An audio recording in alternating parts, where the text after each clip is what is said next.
नमस्कार, मैं हूं पवन त्यागी। राहुल गांधी आजकल भारत जोड़ो यात्रा पर हैं और अब वो आए दिन ऐसे बयान देते हैं जिससे भारत की सेना का अपमान होता है। एक बार फिर से राहुल गांधी ने भारत को कमजोर और चीन को ताकतवर बताया है। सवाल यह है कि राहुल गांधी इस देश में रहते हुए इस देश का अपमान और इस देश की सेना का अपमान क्यों करते हैं? वो बार बार ऐसा बयान क्यों देते हैं जिससे हमारे देश का जो दुश्मन देश है उसको बल मिले? क्या कोई व्यक्ति ऐसा हो सकता है जो अपनी सेना और देश को कमजोर बताए? ये कैसी राजनीति राहुल गांधी कर रहे हैं? उनका एक ज्ञान चक्षु खुला है, अचानक से उनको दिव्य ज्ञान हुआ है और वो ये कह रहे हैं कुछ सेना के रिटायर अफसरों से बात करते हुए कि मुझे ये पता लगा है कि चीन और पाकिस्तान मिल गए हैं। मुझे यह पता लगा है कि अगर चीन से युद्ध होता है तो पाकिस्तान भी उसके साथ मिलकर के लड़ेगा। राहुल गांधी को यह दिव्य ज्ञान अचानक से भारत यात्रा में हुआ है। वो कहते हैं कि पहले यह बात सुनी जाती थी कि 2.5 मोर्चे पर युद्ध होगा यदि चीन से युद्ध हुआ, तो आज वो कहते हैं कि वो 2.5 में से 2 जो थे वो तो 1 हो गए। तो 1 मोर्चा तो हो गया चीन और पाकिस्तान, और वो जो आधा मोर्चा है वो कहते हैं वो है आतंकवाद। और फिर आगे वो ये कह रहे हैं कि भारत की स्थिति बड़ी नाजुक है। ये राहुल गांधी को जो दिव्य ज्ञान हुआ है, उनकी दाढ़ी सफेद हो गई है, उनकी एज उम्र दराज इस समय हो गई है, उनका खुद का यूपीए 1 यूपीए 2 शासन में सरकार में मुख्यमंत्री प्रधानमंत्री कितने उनके पदों पर रहे हैं, उनकी सरकार रहने के बावजूद भी उनको यह दिव्य ज्ञान अब भारत जोड़ो यात्रा के दौरान हुआ है, जब वो सड़कों पे उतरे हैं, जब वो कुछ पूर्व सैनिकों से मिले हैं। राहुल गांधी जी किस देश में रहते हैं? आपको इस देश की स्थिति नहीं पता? हमारे देश के पहले सीडीएस विपिन रावत जी वो तो बहुत दिन पहले से कह रहे हैं कि जब भी युद्ध होगा 2.5 मोर्चे पर होगा, और आज आपको पता लग रहा है कि चीन और पाकिस्तान 1 हो गए। ये तो हमारे देश का बच्चा बच्चा जानता है, आज से नहीं। ये तो देश की आजादी के कुछ दिन बाद ही पता लग गया था कि जब भी कभी भारत का युद्ध चीन से हुआ या पाकिस्तान से, तो ये दोनों लड़ेंगे। हां, उस समय आधा मोर्चा और जो था उसकी बात नहीं होती थी। कुछ दिनों बाद वो आधा मोर्चा भी उसमें जुड़ा, और आधा मोर्चा वो देश का आतंकवाद नहीं है। राहुल गांधी जी कौन सी दुनिया में हो?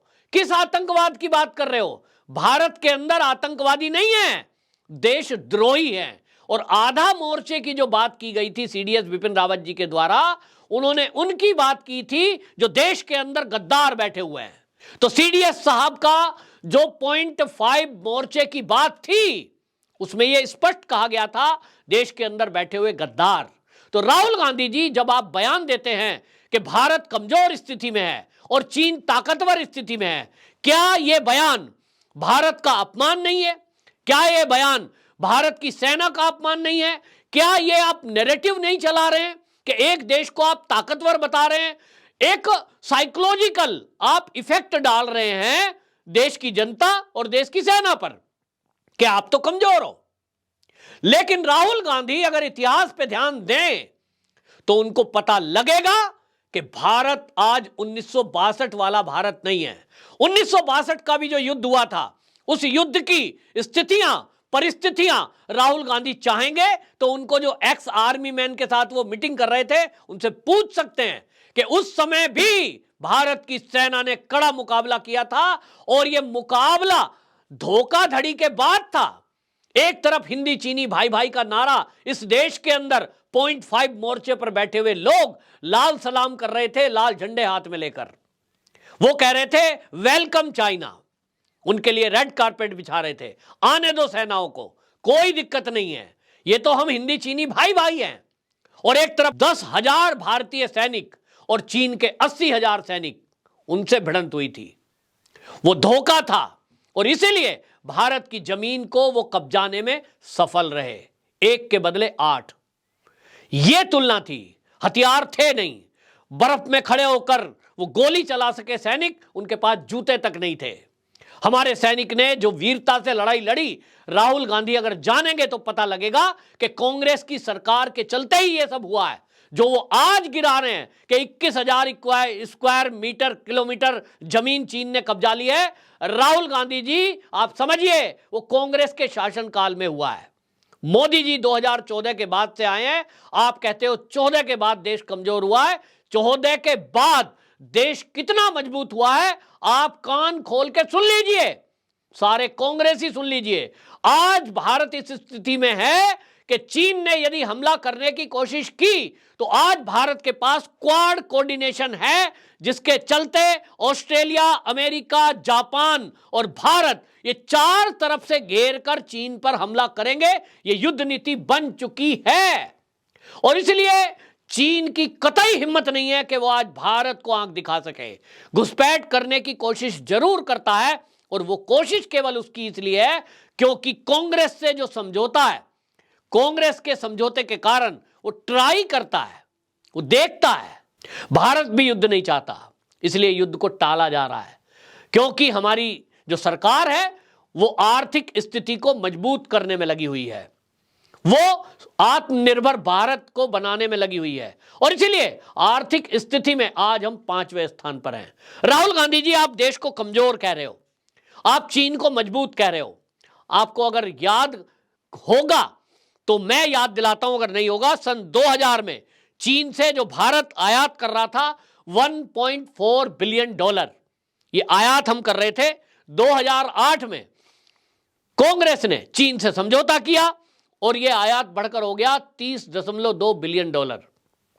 इतना उछाल चीन से आयात कराया गया, भारत को आर्थिक रूप से गुलाम बनाने की एक कड़ी साजिश थी। और 2014 तक, जब तक मोदी सरकार आई, तब तक यह $65 बिलियन कर दिया गया चीन से आयात। मोदी जी आए, इन चीजों को ठीक करने की कोशिश की और आज आपको बता दूं 2022 आते आते इसको घटाते घटाते जो आपने 2017 तक ये $75 बिलियन कर दिया था आयात, उसको घटाकर आज $55 बिलियन किया गया है।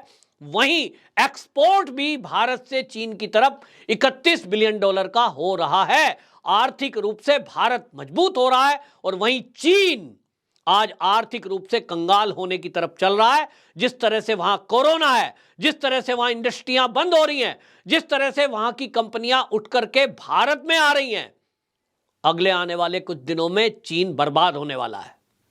अब आपको बताता हूं चीन की सेना की स्थिति या भारत की सेना की स्थिति। आप कहते हैं चीन मजबूत है। राहुल गांधी जी आपको लगता है कुछ ना कुछ वहां से लालच दिया जाता है ताकि आप ग्लोबल टाइम की तरह, एक चीन के मुखपत्र की तरह चीन की बड़ाई करें, चीन को मजबूत बताएं। आपकी इस मंशा पर देश के लोग सवाल उठा रहे हैं कि राहुल गांधी अपने देश की बड़ाई कभी नहीं करते, अपनी सेना की बड़ाई कभी नहीं करते और वो चीन की बड़ाई हमेशा करते हैं। क्यों? कारण और उसका उत्तर आपको ही देना है, लेकिन मैं बताता हूं चीन की स्थिति 62 के बाद। आपको बताएं, आपको याद होगा 1967 में, इसके 62 के 5 वर्ष बाद नाथुला दर्रे पर फिर से चीन ने हिमाकत की, घुसपैठ की और वहां लड़ाई जैसी स्थिति बन गई थी। तो 2nd ग्रेनेडियर बटालियन ने उसका कड़ा मुकाबला किया और उस मुकाबले में आपको बता दूं 11 सितंबर 1967 में शुरू के 10 मिनट में चीन के सैनिकों ने वहां जो स्टैंड गन से गोलियां चलाई, भारत के 70 हमारे जवान वीरगति को प्राप्त हुए। यह कांग्रेस के कार्यकाल में हुआ।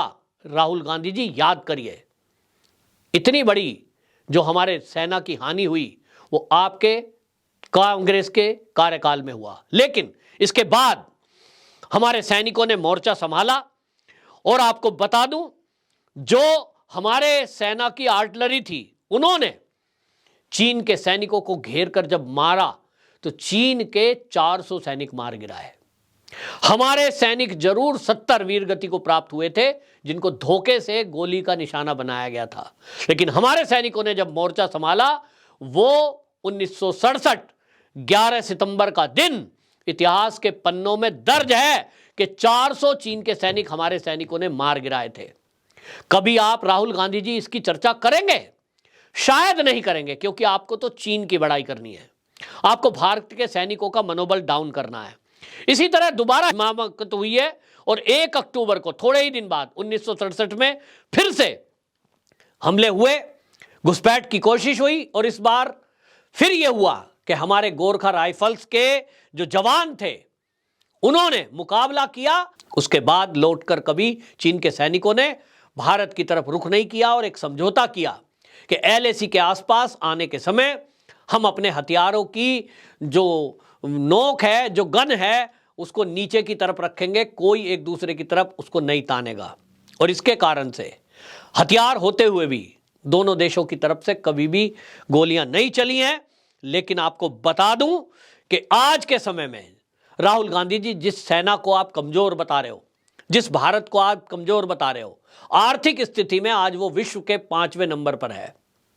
एक्सपोर्ट की और इंपोर्ट की अगर मैं बात करूं तो आज चाइना को वो पटकनी दे रहा है और चाइना को लगातार खिलौने का अगर एक सेक्टर की बात करूं तो 80% हमने वहां से इंपोर्ट खिलौनों का बंद कर दिया है।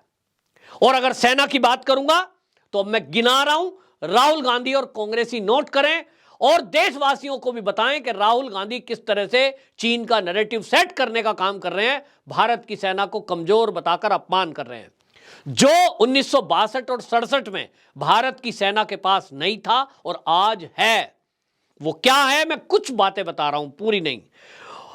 आप समझिए, हमारे पास AK-47, AK-203 असॉल्ट राइफल है, पहले नहीं थी, आज है। हमारे पास INS विक्रांत विमान वाहक पोत है जो दुनिया के 10 सबसे बड़े युद्ध पोत में गिनती है। इसी तरह अकुला क्लास पनडुब्बी, INS चक्र के नाम से उसको जानते हैं, वो हमारे पास आज है। ब्रह्मोस सुपरसोनिक क्रूज मिसाइल, ये 3000 किलोग्राम तक का परमाणु ये ले जा सकती है अस्त्र को, और ये 4939 किलोमीटर प्रति घंटे की स्पीड से चलती है। अब आप देखिए S-400 रूस की रक्षा प्रणाली हमारे पास है और ये एक ही बार में कई निशानों को आसानी से चूक सकती है और 400 किलोमीटर तक की इसकी रेंज है, जो चीन के पास भी नहीं है। चीन के पास जो S-400 प्रणाली रूस ने उसको दी है वो मैक्सिमम 200 किलोमीटर तक जा सकती है। इसी तरह हमारे पास अभी राफेल फाइटर जेट है, सुखोई 30 MKI 272 विमानों का बेड़ा है, बराक 8 ये जमीन से हवा में मार करने वाली मिसाइल है, अग्नि 5 ये हमारे पास 5500 किलोमीटर तक की मार करने वाली मिसाइल आज हमारे पास है। इसी तरह धनुष तोप हमारे पास है जो कि बोफोर्स तोप का इंडियन वर्जन है। आत्मनिर्भर भारत में ये बता दूं कि आज भारत जो मजबूत हुआ है, ये बात याद रखना राहुल गांधी जी, और चीन को बता देना। शी जिनपिंग तो अच्छी तरह जानता है। ये बात अलग है कि राहुल गांधी पता नहीं कौन सी दुनिया में रहते हैं, उनको नहीं पता। दुनिया के कई देश आज मोदी जी के साथ कंधे से कंधा मिलाकर खड़े हैं और चीन की विस्तारवादी नीति का मुकाबला करने के लिए एकजुट हैं। आप राहुल गांधी जी चिंता ना करें। आप कह रहे हैं कि 2 मोर्चों पर लड़ाई होगी, एक अंदर के आतंकवादी बैठे हैं, तो मैं आपको यह भी बता दूं कि देश के अंदर आज राष्ट्रभक्त लोग जागृत अवस्था में हैं, सनातनी जाग गए हैं। और ये सनातनी, ये जो राष्ट्रभक्त लोग हैं, जिस भी दिन चीन से भारत का युद्ध हुआ, भारत की सेना, भारत की सरकार उनको निपटने में पूरी तरह सक्षम है, नो डाउट। उनकी नीतियां मिलकर के हमला चीन को सबक सिखाने के लिए काफी है, पाकिस्तान को सबक सिखाने के लिए काफी है। उनसे निपटने के लिए आज देश के अंदर सनातनी देशभक्त युवा बिल्कुल तैयार है और वो उनसे निपटेंगे। इनकी लड़ाई है मीडिया और सोशल मीडिया प्लेटफॉर्म की। नैरेटिव सेट करने वाले लोगों को नैरेटिव से जवाब दिया जाएगा और इसीलिए ये कोई भी चाल चलने की कोशिश करे, इनको उनका उसी प्लेटफॉर्म से जवाब आज भी दिया जा रहा है, चाहे वो ट्विटर हो, चाहे वो फेसबुक हो, चाहे वो यूट्यूब चैनल हो, फिर चाहे मीडिया चैनल हो। और ये जवाब देश के दुश्मनों को 2.5 मोर्चे पर पूरी मजबूती से मिलेगा। राहुल गांधी जी, चीन और पाकिस्तान को जरा ये बता देना। मैं देशवासियों से कहना चाहता हूं कि यदि आपको ये लग रहा है कि ये राहुल गांधी का जवाब आपको ठीक लगा है और देश के लोगों को यह जागृत होने की आवश्यकता है, क्योंकि राहुल गांधी चैलेंज कर रहे हैं कि देश की हालत नाजुक है। तो उनको यह बताना जरूरी है कि देश के सनातनी और राष्ट्रभक्त लोग करोड़ों की संख्या में अब तैयार हैं कि जब युद्ध होगा तो 0.5 मोर्चे का युद्ध भी हम लड़ने के लिए तैयार हैं। मीडिया, सोशल मीडिया प्लेटफॉर्म हो, चाहे कोई भी मोर्चा क्यों ना हो। आपकी क्या राय है कमेंट बॉक्स में जरूर लिखें, और इस वीडियो को हर उस व्यक्ति तक जरूर पहुंचाएं जो चीन और पाकिस्तान के युद्ध के समय देश की जड़ों को खोखला करने का विचार कर रहा है। वंदे मातरम।